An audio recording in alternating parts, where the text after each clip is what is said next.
یقین کرو کہ انسان کی تذلیل کر کے اللہ تعالیٰ کی تنظیم نہیں کی جا سکتی۔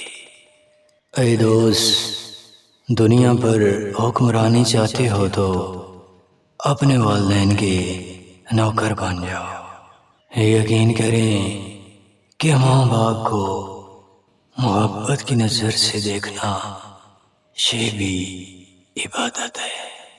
یاد رکھو کہ گفتگو میں 2 شرطوں کا ہونا ضروری ہے۔ پہلی کہ بات دلیل سے کی جائے اور دوسری بات تمیز سے کی جائے۔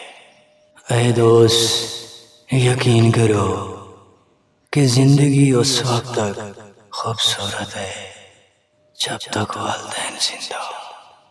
کسی کو برداشت کرنا اچھے کردار کی علامت ہے۔ اے دوست، ہر کسی پر رحم کیا کرو، کیونکہ رحم کرنے سے گھر میں رحمت نازل ہوتی ہے۔ اس شخص کے پیچھے مت بھاگو جو تم سے تعلقات رکھنا بھی پسند نہیں کرتا۔